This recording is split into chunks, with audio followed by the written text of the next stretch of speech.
السلام عليكم، اهلا بيكم في قناة براندا كروشيه. ازيكم عاملين ايه؟ يا رب تكونوا كلكم بخير. رجعنا تاني للأسف نلبس الكمامة بشكل مستمر، ومهم جدا ان احنا نلتزم بلبس الكمامة علشان نحافظ على نفسنا.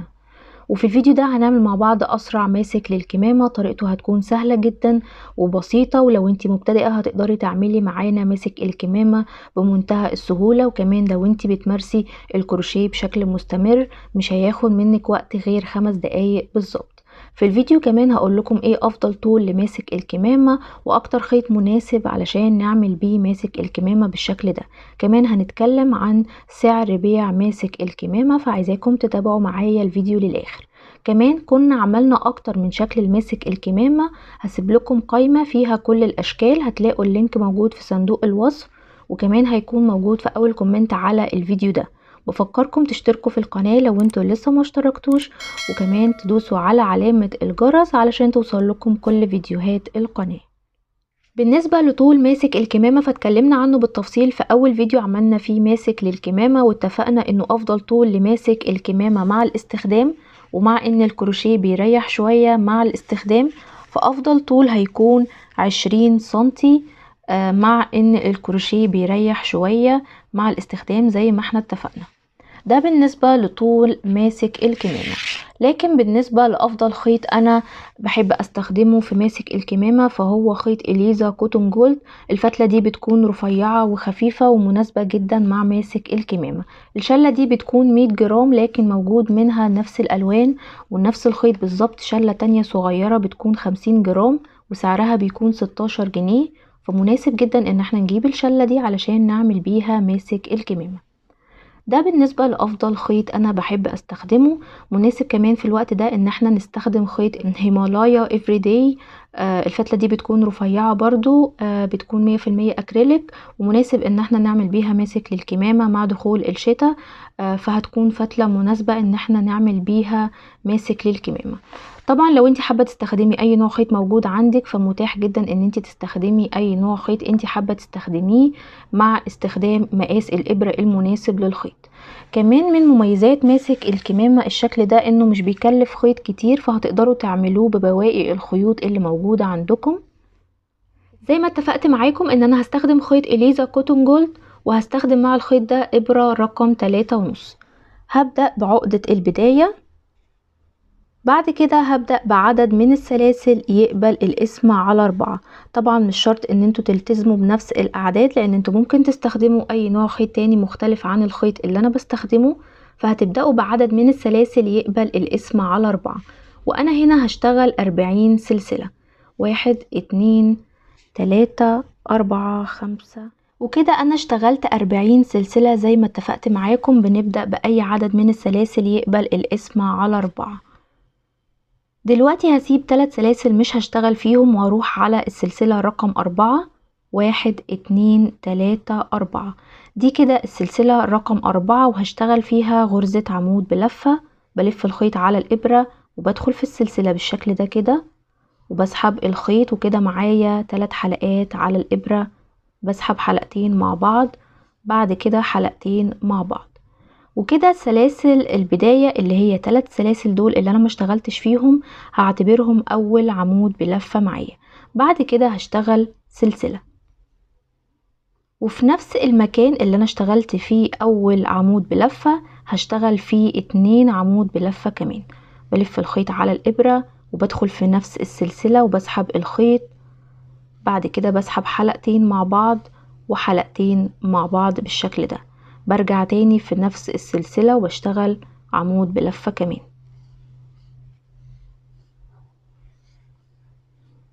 وكده انا اشتغلت 2 عمود بلفة، سلسلة، 2 عمود بلفة. طبعا انا زي ما قلت لكم اعتبرت السلاسل دي اول عمود بلفة معايا. دلوقتي هسيب 3 سلاسل وهروح على السلسلة رقم 4. 1 2 3. ودي كده السلسلة رقم 4 هشتغل فيها عمود بلفة، عمود بلفة كمان في نفس السلسلة. بعد كده هشتغل سلسلة وهرجع تاني في نفس السلسلة دي اشتغل 2 عمود بلفة كمان. ده كده 1 وده كده 2. وبكده انا اشتغلت زي البداية بالظبط. برجع تاني وبسيب 3 سلسلة، 1 2 3، وبروح على السلسلة رقم 4 وبشتغل فيها بنفس الخطوات. 2 عمود بلفة،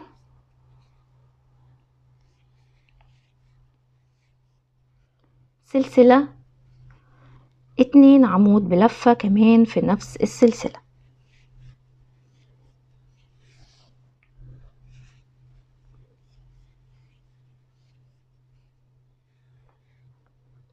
بكرر كمان مرة، 1 2 3، وبروح على السلسلة رقم 4 وبشتغل فيها بنفس الخطوات.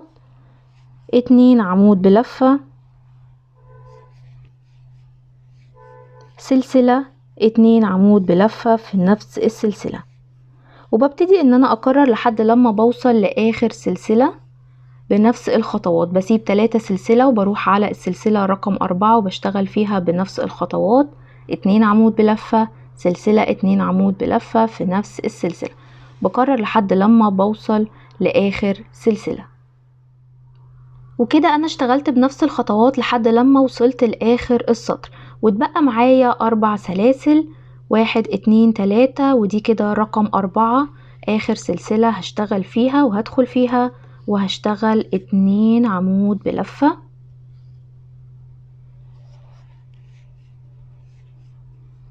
سلسلة، وبرجع تاني لنفس السلسلة وبشتغل فيها 2 عمود بلفة.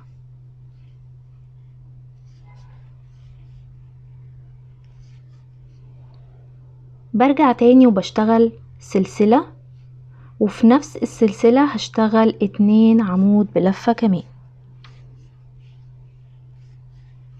ودي كده تالت مجموعة من ال2 عمود بلفة. يبقى انا في كل السلاسل كنت بشتغل 2 عمود بلفة، سلسلة، 2 عمود بلفة، لكن في اخر سلسلة اشتغلت 2 عمود بلفة، سلسلة، 2 عمود بلفة، سلسلة، 2 عمود بلفة.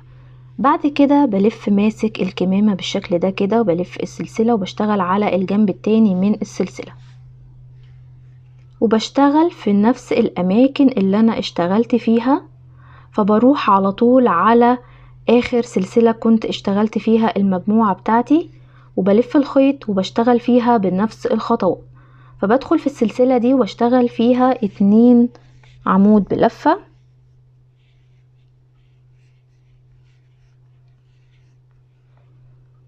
سلسلة، وبرجع تاني لنفس المكان وبشتغل 2 عمود بلفة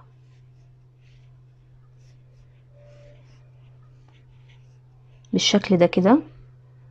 بعد كده بروح على المجموعة اللي بعدها وبشتغل فيها بنفس الخطوات، وبدخل في نفس السلسلة اللي كنت اشتغلت فيها وبشتغل فيها 2 عمود بلفة،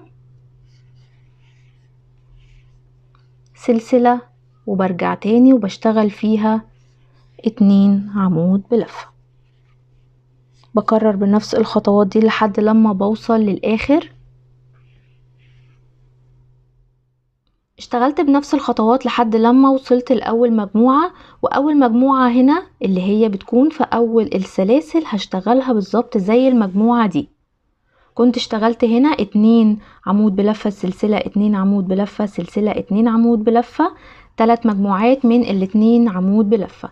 انا هنا معايا 2 فهشتغل رقم 3 وهدخل في اول سلسلة كنت اشتغلت فيها وهشتغل فيها 2 عمود بلفة. وكده انا معايا 1 2 3، لكن بين المجموعة والتانية كنت بشتغل سلسلة فهشتغل سلسلة. بعد كده هقفل بغرزة منزلقة في تالت سلسلة من السلاسل دي، 1 2 3، ودي كده رقم 3 فهدخل فيها وهشتغل غرزة منزلقة وهسحب الخيط بالشكل ده كده. بعد كده هسحب الخيط من الحلقة اللي على الإبرة بالشكل ده. بعد كده هشتغل سلسلة وهسحب الخيط وهقطع الخيط علشان انا كده خلصت، وهيكون فاضل معايا بس ان انا انضف الخيوط وان انا اركب الزراير. وعلشان انضف الخيوط وانا محافظة على شكل الغرزة، بجيب ابرة التنظيف، وفي ظهر الغرزة في الجزء اللي بيكون فيه العمود بشتغل فيه وبحاول ان انا اداري طرف الخيط، بتأكد انها اتثبتت كويس علشان ما تفكش مع الاستخدام. وكده انا خلصت تنظيف الخيوط، وده كده بيكون الشكل بعد التنظيف، وهيكون باقي معايا بس ان انا اركب الزراير. بركب الزراير في الجزئين دول بالخيط والإبرة العاديين للخياطة العادية. وبكده احنا وصلنا لنهاية الفيديو. اتمنى انكم استفدتوا من الفيديو. متنسوش تعملوا لايك وشير للفيديو ده، وكمان تشتركوا في القناة وتقولوا لي رأيكم في الكومنتات بتاعة الفيديو. وسلام عليكم ورحمة الله.